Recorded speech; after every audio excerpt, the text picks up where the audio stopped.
Mr. Wick. 42 regular, wasn't it? Yeah. And so it begins. Yeah. I'm living in this time behind enemy lines, so I got mine. I hope you Challenge you to single combat. If you win, you'll have your freedom. And when I see you, I'ma take what I want, so Amen. yeah. You ain't real, hope ya.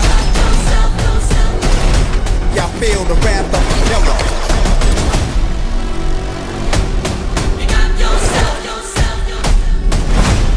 Many try, many die. If you wanna war, get it bloody. C'est pas pour Eureka. Come on. The only way John Wick will ever have freedom and peace is in death. Yeah. Not really.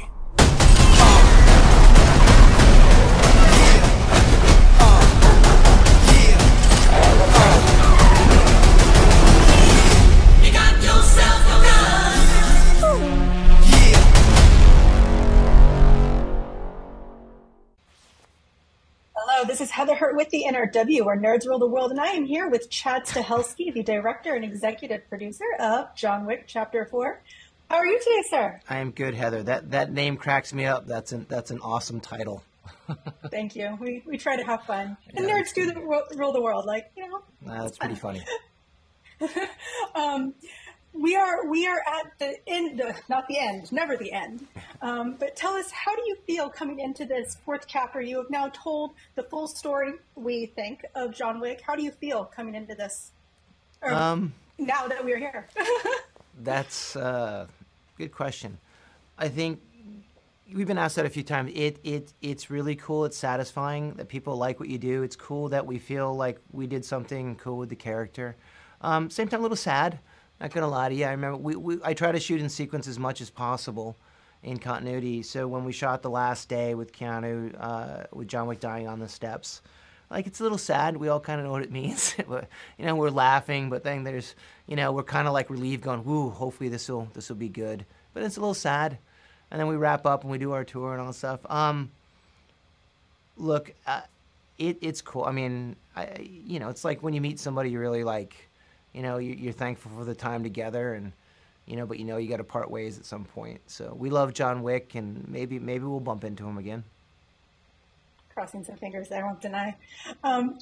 This story, Chapter 4, even though we knew that the expanded universe was coming, Chapter 4 was really where we started seeing those tentacles reach out. What is it like directing a film where you have to not only tell the end of a story, but you also have to start new ones? They're all pretty terrifying, to be honest. In your head, you're very confident and arrogant, and you're like, oh, this is all going to work. And then you have to begin execution, and then you have to share your ideas with hundreds of other people and hope that it all gets executed, and you try to ride it. And, in your head, you think it all makes sense. Then you start shooting it, and you're like, oh, my God, I'm lost in the trees. Then you get your confidence back. Then you edit, and you realize, oh, my God, I'm completely clueless. I thought I knew what I was doing. Then you find it, and you solve it, and you go through. There's a lot of ups and downs, a lot of self-discovery going on in there. Look, we like tackling world-building stuff. It's most fascinating to me. It's a challenge. I love, what's the Bob Fosse line? The stress is killing me. I hope it lasts forever. It's one of those. I like the process of fear and panic and discovery and that elation of figuring how to get yourself out of the corner. I think Keanu's very much like that too. When we work on script, we have a lot of we know all the problems, we know all the puzzles. We may not know all the solutions at first, but that's part of the joy of making a film. That sounds so much fun. Well, the movie was wonderful, and I thank you so much for your time. I just can't wait to talk more John Wick. Thank you, guys. Thank you, Heather. See ya.